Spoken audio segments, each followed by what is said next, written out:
24 మార్చి చదువుకుందాం. మేము ఈ భాగంలో క్లుప్తంగా చదవాలని మనవి. 17వ వచనం నుంచి నేను మొదలు పెడుతున్నాను.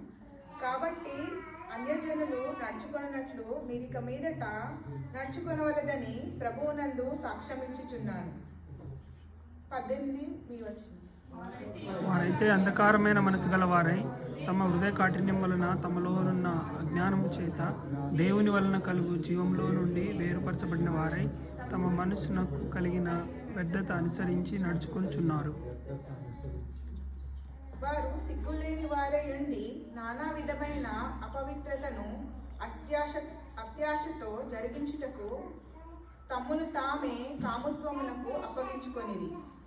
అయితే మీరు యేసుని గూర్చి విని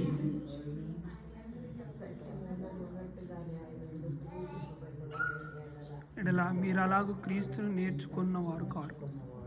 కావున మునుపటి ప్రవర్తన విషయంలోనైతే మోసకరమైన దురాశ వలన చెడిపోవు మీ ప్రాచీన స్వభావమును వదులుకొని మీ చిత్తవృత్తి యందు నూతనపరచబడిన వారై నీతియు యథార్థమైన భక్తియు గలవారై దేవుని పోలికగా సృష్టింపబడిన నవీన స్వభావమును ధరించుకొనవలెను.